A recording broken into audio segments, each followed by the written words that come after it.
नमस्कार दोस्तों, आप सभी का हार्दिक स्वागत है। आज की क्लास में हम सेक्टर्स ऑफ इकोनॉमी पर चर्चा करेंगे। तो यूपीएसआई या यूपीपीएससीएस किसी भी एग्जाम की आप तैयारी कर रहे हैं, इस इकोनॉमी की सीरीज को फॉलो करेंगे तो आपको गारंटी के साथ लाभ प्राप्त होगा। तो चलिए आज की क्लास में जो टॉपिक चर्चा करने वाले हैं उस पर चर्चा करते हैं। हमारा आज का टॉपिक है sectors of economy. Sectors of economy, economy के क्षेत्र, सेक्टर्स ऑफ इकोनॉमी। देखिए भैया, हमारे देश की अर्थव्यवस्था के अंदर बहुत सारे क्षेत्र मौजूद हैं, ठीक है। तो उन क्षेत्रों पर हम चर्चा करते हैं। तो पहला क्षेत्र हम मानते हैं प्राथमिक क्षेत्र इसको बोलते हैं, या प्राइमरी सेक्टर भी बोलते हैं। प्राइमरी सेक्टर या प्राथमिक क्षेत्र कहते हैं। इसमें जो है मुख्य रूप से किसी नई वस्तु का निर्माण नहीं किया जाता। यह एक ऐसा क्षेत्र है जहां पर किसी नई वस्तु का निर्माण ना हो, वस्तु का निर्माण ना हो।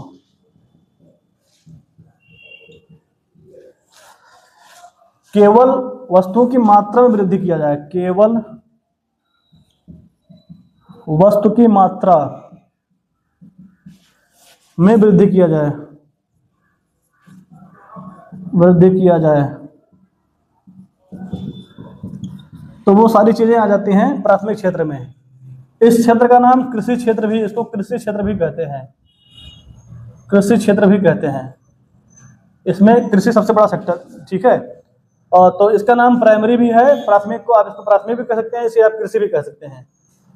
दूसरा चीज आप इसमें लिख सकते हैं कि प्राइमरी सेक्टर जो होता है इसमें सबसे ज्यादा रोजगार इसी में दिया जाता है। लिख लीजिएगा, सबसे ज्यादा रोजगार देने वाला क्षेत्र, देने वाला क्षेत्र है, क्षेत्र है, ठीक है। चलिए आगे, इसके आगे आप लिख सकते हैं इसमें कौन कौन सी चीजें आती हैं। इसमें कृषि आ जाएगा, इसमें पशुपालन आ जाएगा, इसमें मत्स्य पालन आ जाएगा, इसमें खनन आ जाएगा, उत्खनन आ जाएगा, इत्यादि चीजें। तो आप कृषि को देख लीजिए, पशुपालन को देख लीजिए, मत्स्य पालन, खनन, उत्खनन, इसमें किसी नई चीज का निर्माण नहीं हो रहा है, ठीक है। आप यहाँ इसे कह सकते हैं कि ऐसा क्षेत्र जहां पर उद्योग का सहारा लिए बिना, या आप ये कह सकते हैं कि यहाँ पर बहुत ज्यादा भारी भरकम में उद्योग का सहारा नहीं लिया जाता है और फिर कुछ नई चीजों का बनाया जाता है। कृषि में देखिए बहुत ज्यादा कोई फैक्ट्री लगाने की जरूरत नहीं होती है, उत्पादन हो जाता है। पशुपालन है, मत्स्य पालन है, यहाँ कुछ नया नहीं बढ़ रहा है। अगर गेहूं की खेती कर रहे हैं आप, तो गेहूं को आप जो है जमीन के अंदर आप बोते हैं तो उसकी मात्रा ही बढ़ती है, कुछ आप नया प्रोडक्शन नहीं करते हैं।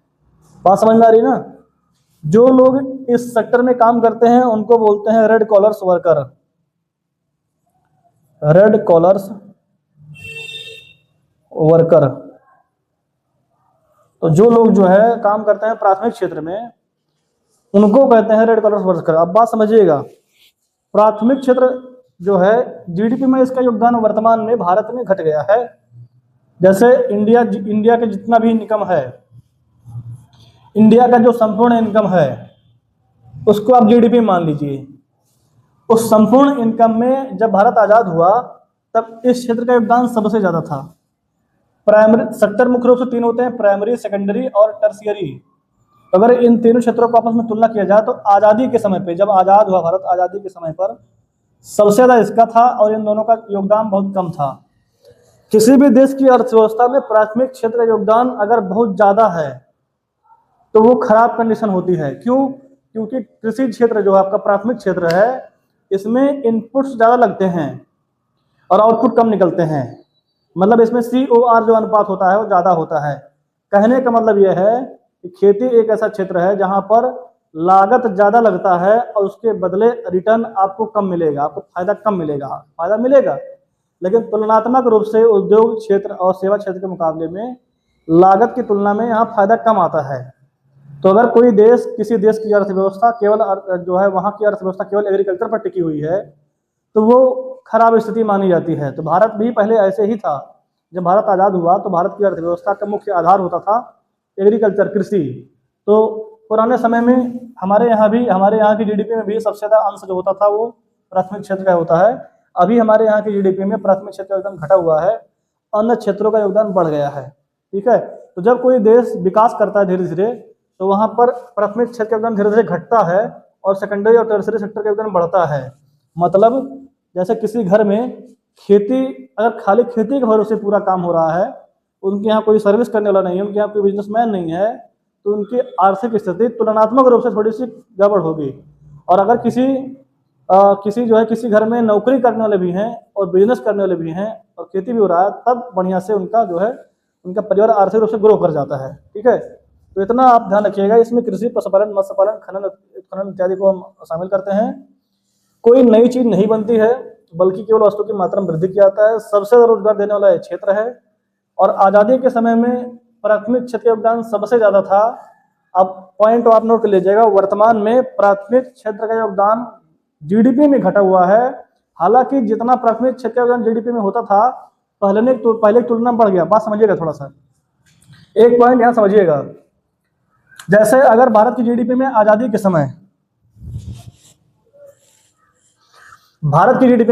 समय अगर इस क्षेत्र से 1 रुपया जाता था, अगर 1 रुपया जाता था 1947-50 के समय पे, तो अभी आप समझ लीजिएगा कि वर्तमान की जीडीपी में इस सेक्टर से 1000 रुपया जा रहा है। 1000 रुपया मतलब तुलनात्मक रूप से अगर आज़ादी के समय की बात करें और वर्तमान समय की बात करें तो जो एग्रीकल्चर सेक्टर है उसमें विकास वृद्धि बहुत ज़्यादा हुआ है। लेकिन अगर तुलना कर लें द्वितीय क्षेत्र और तृतीय क्षेत्र से तो इनका विकास और बहुत ज़्यादा हो गया है, तो इनकी तुलना में तो ये कम है। लेकिन अगर देखा जाए कि कृषि में क्या विकास ही नहीं हुआ, क्या कृषि में उत्पादन ही नहीं बढ़ा, तो ऐसा नहीं, कृषि में उत्पादन कई गुना बढ़ा हुआ है। तमाम क्रांतियाँ चलाई गई हैं, उन क्रांतियों के चलाने की वजह से जीडीपी में वास्तविक रूप में प्राथमिक क्षेत्र का योगदान तो बहुत ज़्यादा बढ़ा हुआ है। लेकिन जब तुलना करते हैं इन द्वितीय क्षेत्र और तृतीय क्षेत्र से तब ये कम दिखाई पड़ता है। बात समझ में आ रही है ना? ठीक है, तो जीडीपी में इनका योगदान कम नहीं हुआ है, इनका योगदान बढ़ा ही है। लेकिन जब तुलनात्मक रूप से अध्ययन करते हैं तो द्वितीय और तृतीय से इनका योगदान कम देखने को मिलता है और ये अच्छी बात है। किसी भी देश की अर्थव्यवस्था के लिए अच्छी बात होती है कि प्राथमिक क्षेत्र का योगदान घटे और औद्योगिक क्षेत्र का और सेवा क्षेत्र का योगदान बढ़े। मतलब वहाँ उद्योग पनपे और वहाँ पर लोग नौकरी करें, जॉब करें, तो वो अच्छी बात मानी जाती है। ठीक है, चलिए अब दूसरा हम देखते हैं। दूसरा क्षेत्र कौन सा है? इन सारी चीजों को आप पॉइंट्स वाइज लिखते रहिएगा क्योंकि सारी चीजों को लिखना संभव नहीं है। तो बस मैं मेन पॉइंट लिख रहा हूँ, बाकी चीजों को मैं जो समझा रहा हूँ आप नोट करिएगा इसको। दूसरा क्षेत्र जो होता है उसे हम सेकेंडरी सेक्टर, दूसरे को सेकेंडरी या उद्योग क्षेत्र भी कह सकते हैं। ठीक है, इसे द्वितीयक भी कहते हैं, तृतीय क्षेत्र भी कहते हैं। तो इसमें मुख्य रूप से जो है द्वितीय क्षेत्र में उद्योग आते हैं, उद्योग इंडस्ट्रीज आती हैं। उद्योग किसी भी प्रकार का उद्योग, यहाँ पर कुल मिला के काम जो होता है वो मैन्युफैक्चर का होता है, विनिर्माण का काम होता है, विनिर्माण, और यहाँ काम होता है कंस्ट्रक्शन का, मतलब निर्माण का। विनिर्माण, निर्माण दो अलग अलग चीजें हैं, बहुत ही इंपॉर्टेंट टॉपिक है, इसको समझना जरूरी है। जिन चीजों का विनिर्माण होता है वो चीजें बनने के बाद मार्केट में उतरती हैं बेचने के लिए, मतलब उनके लिए डिस्ट्रीब्यूशन जरूरी होता है। जैसे बिस्किट, चाय पत्ती, चीनी, गुड़, कपड़ा, जूता, मोजा, ये सब जो भी चीजें हैं, TV, washing machine, fridge, cooler, जिन चीजों का पहले वो चीज बनने के बाद वो मार्केट में उतरे बिकने के लिए, मतलब बिकने को बोल सकते हैं, डिस्ट्रीब्यूशन बोल सकते हैं, वितरण बोल सकते हैं, तो उनका मैन्युफैक्चरिंग होता है। कभी भी किसी फ्रिज व्रिज पर देखेंगे मैन्युफैक्चरिंग डेट होती है, कंस्ट्रक्शन कोई वहां पर रोल नहीं होता है। कंस्ट्रक्शन उन चीजों का होता है जो चीजें जहां बनती हैं उनका उपभोग वहीं पर हो, जैसे सड़क, जैसे कि हवाई अड्डा, जैसे कि बस अड्डा, जैसे कि 4 लेन, अस्पताल, स्कूल, इन चीज़ों का कंस्ट्रक्शन हो रहा है। कंस्ट्रक्शन ऐसी चीज़ों का होता है जो निर्जीव चीज़ें, मतलब कुल मिला के निर्जीव तो वो भी रहेगा, सॉरी, निर्जीव का मतलब कि ये ऐसी चीज़ें होती हैं जो बड़ी चीज़ें होती हैं, जैसे सड़क। आप सड़क को कहाँ ले आओगे बेचने के लिए? सड़क तो जहाँ बनेगा वहीं यूज होगा। और लेकिन वॉशिंग मशीन बनाओगे तो वॉशिंग मशीन बनाने के बाद आपको मार्केट में उतारना पड़ेगा। तो निर्माण उन चीज़ों का होता है जिनको बेचने की जरूरत नहीं पड़ती है, जहाँ ये बना वहीं यूज हो रहा है। और विनिर्माण उन चीज़ों का होगा जिनको बनाने के बाद बेचना पड़ेगा, जैसे कपड़ा, जूता, मोजा, मोबाइल, कंप्यूटर, लैपटॉप, ये सब। तो इनके लिए बाजार जरूरी होता है, इनके लिए कोई बाजार जरूरी नहीं है, जहाँ बनेंगे उनका उपभोग वहीं करेगी जनता। ठीक है, तो इस द्वितीय सेक्टर में जो है हम इन चीज़ों को पढ़ते हैं। ठीक है, आपका इंडस्ट्री पूरा आ जाएगा इसमें। आपका जो ये होता है द्वितीय क्षेत्र होता है, इसमें जो प्राथमिक क्षेत्र होता है उसके उत्पादों को कच्चा माल के तौर पर प्रयोग किया था, रॉ मटेरियल तौर पर प्रयोग किया था। जैसे कि प्राथमिक क्षेत्र है, अब प्राथमिक क्षेत्र जो है कृषि करके गन्ना उगा दे, और गन्ना उगाकर उस गन्ने का प्रयोग ये रॉ मटेरियल तौर पर कर लें, और उद्योग लगा करके गन्ने से बना दिया जाए गुड़, या गन्ने से गुड़ बना दिया जाए, या गन्ने से ही चीनी बना दी जाए। तो चीनी या गुड़ बिना उद्योग लगाए तो बनेगा नहीं, लेकिन गन्ने का उत्पादन कौन किया? कृषि, मतलब प्राथमिक क्षेत्र ने किया। तो प्राथमिक क्षेत्र के जो उत्पाद होते हैं उनको उद्योग के माध्यम से हम किसी और वस्तु में परिवर्तित कर देते हैं, अर्थात उद्योग के सहारे प्राथमिक क्षेत्र के वस्तुओं का जो है हम कुछ बदलाव करके कुछ और नई चीज बनाते हैं। बात समझ में आ रही है ना? ठीक है, तो ये द्वितीय क्षेत्र हो गया। अब द्वितीय क्षेत्र जो है इसका योगदान ज्यादा होना जरूरी होता है। जैसे सबसे अच्छी कंडीशन ये होती है कि प्राथमिक क्षेत्र का योगदान जीडीपी में कम हो, सेकेंडरी का ज्यादा हो, और सेवा का, टर्शरी सेक्टर का और ज्यादा हो। हमारे यहाँ जो ये नियम है, हमारे यहाँ वर्तमान कंडीशन ये है कि प्राथमिक का कम है, तुलनात्मक रूप से इसका भी थोड़ा कम है, लेकिन सेवा क्षेत्र का योगदान सबसे ज्यादा है। इनकी तुलना में ज्यादा है इसका योगदान, इनकी तुलना में प्राथमिक तुलना में ज्यादा है, लेकिन सेवा क्षेत्र की तुलना में उद्योग क्षेत्र का योगदान हमारी जीडीपी में कम है। तो होना चाहिए इनका भी ज्यादा। हमारे देश में चूंकि संसाधन बहुत पर्याप्त हैं, बहुत अनलिमिटेड संसाधन नहीं है, पर्याप्त मात्रा में है, लेकिन जो हैं उनका उचित प्रबंधन नहीं हो पाता है, इसलिए हमारे यहाँ उद्योग, कारखाने, फैक्ट्रियाँ कम लगी हुई हैं, और इस वजह से जो है हम लोग को बेरोजगारी का भी सामना करना पड़ता है। तो अगर औद्योगिक क्षेत्र का विकास हो तो लोगों का रोजगार और बढ़ेगा, और रोजगार बढ़ेगा तो लोग कमाएंगे तो पर कैपिटा इनकम बढ़ेगा, जीडीपी बढ़ेगी, और सरकार की आर्थिक स्थिति, हम लोग का सब कुछ सुधर जाएगा। ठीक है, चलिए, तो इतना समझ में आया। इसमें ये सब चीज़ें मैन्युफैक्चर और इसमें कंस्ट्रक्शन आता है। ठीक, तीसरी चीज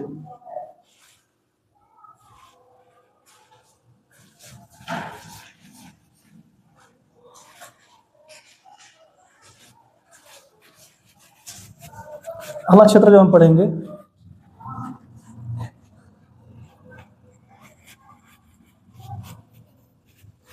तृतीय क्षेत्र, टर्शियरी सेक्टर।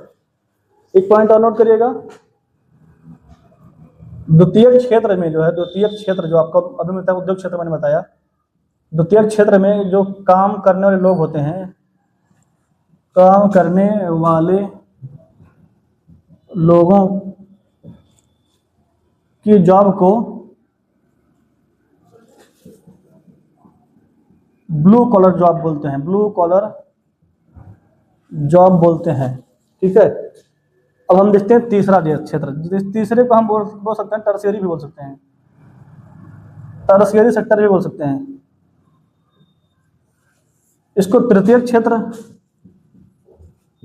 या सेवा क्षेत्र भी कहते हैं। यहाँ सब नौकरी करने वाले होते हैं। ठीक है, बातें समझ में आ रही हैं? ठीक है, तीसरे क्षेत्र में सब नौकरी करने वाले होते हैं अलग अलग जगहों पर। ठीक, तो जो टर्शियरी क्षेत्र है इसमें सब नौकरी जॉब वाले होते हैं, और इसको हम दो भागों में भी बांट सकते हैं। तीसरा क्षेत्र को हम दो भागों में बांट सकते हैं, चतुर्थक क्षेत्र, चतुर्थक, और पंचम क्षेत्र। इसका नाम है, लिख सकते हैं आप लोग इसको, नॉलेज सेक्टर है। इसका नाम है decision making sector.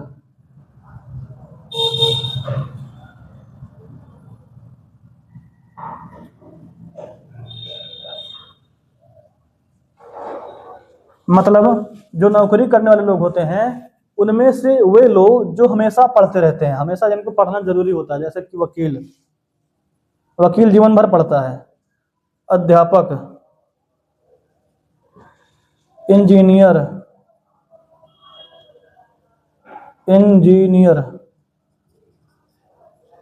Doctor, CA, ये ऐसे जॉब हैं जहां पर भैया हमेशा नॉलेज बहुत ज़्यादा मायने रखता है, नॉलेज कितना आपके पास है, और कुछ ना कुछ नई चीज़ें दिखनी ही पड़ती है, अपडेट करना पड़ता है अपने आप को। तो उसको हम बोलते हैं नॉलेज सेक्टर बोल सकते हैं, और वो तृतीय क्षेत्र के समझिए अंग के रूप में है, तीसरे क्षेत्र के अंग के रूप में है। पंचम क्षेत्र में वे चीज़ें, वो जॉब आती हैं जो डिसीजन मेकिंग वाले सेक्टर में है, मतलब निर्णय लेने के मामले में, चाहे वो किसी कंपनी का चाहे वो क्या कहते हैं उसको, सीईओ हो, किसी कंपनी का सीईओ हो, आईएएस हो, आईपीएस हो, पीसीएस हो, ठीक है। ये सब ऐसी जॉब हैं जिनमें हम डिसीजन ले पाते हैं, चाहे आईएएस ऑफिसर हो, पीसीएस ऑफिसर हो, आईपीएस ऑफिसर हो, किसी कंपनी का सीईओ हो, जो है, तो ये सब निर्णय लेने की क्षमता रखते हैं, ठीक है भैया। और इनको हम बोलते हैं golden collar job, golden collar job बोलते हैं। अब पूरे अगर तृतीय क्षेत्र का योगदान देखा जाए तो ये प्राथमिक और द्वितीय क्षेत्र को अपनी सेवा देते हैं। कृषि क्षेत्र और औद्योगिक क्षेत्र, वहाँ जो नौकरी करने वाले हैं, यहीं से उन्हीं नौकरी करने वाले लोगों का जो समूह है उसी को बोलते हैं तृतीय क्षेत्र। तो ये जो तृतीय क्षेत्र है ये द्वितीय और प्राथमिक सभी दोनों क्षेत्रों को अपनी सेवा देता है। वर्तमान कंडीशन यह है, भारत में सबसे ज्यादा योगदान जीडीपी में, इसको लिख सकते हैं आप, जीडीपी में सबसे ज्यादा योगदान इसी का है, योगदान इसी क्षेत्र का है, इसी क्षेत्र का है। ये चीज आप ध्यान रखिएगा, ठीक है। और ये अच्छी चीज है, लेकिन उद्योग क्षेत्र का योगदान भारत की जीडीपी में थोड़ा सा तुलनात्मक रूप से कम है, थोड़ा और होता तो और बेहतर था। तो आज़ादी के समय पे तो सबसे ज़्यादा योगदान किसका था, पहले सेक्टर का था, जो कि गड़बड़ बात थी, गरीबी को दर्शाता है, ये संसाधनों की कमी को दर्शाता है, प्रबंधन के अभाव को दर्शाता है। लेकिन हम लोग वर्तमान समय में हमारे यहाँ जैसे होना चाहिए, हम लोग विकासशील कंडीशन में आ गए हैं, विकास कर रहे हैं, अभी विकसित नहीं हो पाए पूरे तरह से, विकास कर रहे हैं। तो हम लोग का जो है जीडीपी में प्राथमिक क्षेत्र योगदान घट रहा है और सेवा क्षेत्र और औद्योगिक क्षेत्र योगदान बढ़ रहा है। औद्योगिक क्षेत्र योगदान बढ़ाने के लिए और सेवा क्षेत्र का योगदान बढ़ाने के लिए सरकार द्वारा बहुत सारे प्रयास किए जाते हैं, वैकेंसी निकाली जाती हैं। अगर उद्योग बढ़ाना है तो मेक इन इंडिया जैसे प्रोग्राम चलाए गए हैं, जिससे बाहर की कंपनियां आ सकें, भारत में इंडस्ट्री लगा सकें, उससे लोगों का रोजगार बढ़ेगा तो देश का विकास होगा, क्योंकि लोगों के पास पैसा होगा तो विकास होगा। तो ये रहे मुख्य रूप से आपके 5 क्षेत्र। तो तीसरा क्षेत्र है, तीसरे क्षेत्र के अंदर में चौथा क्षेत्र आता है और 5वां क्षेत्र आता है, ठीक है, उसी के अंदर में। इसमें सब जॉब करने वाले लोग भरे होते हैं। द्वितीय क्षेत्र में सारे उद्योग होते हैं और प्राथमिक क्षेत्र में कृषि संबंधित सारी चीजें होती हैं, ठीक है। बात समझ में आई? तो आशा करते हैं इतना आपको समझ में आ गया होगा। आज के लिए बस इतना ही, धन्यवाद।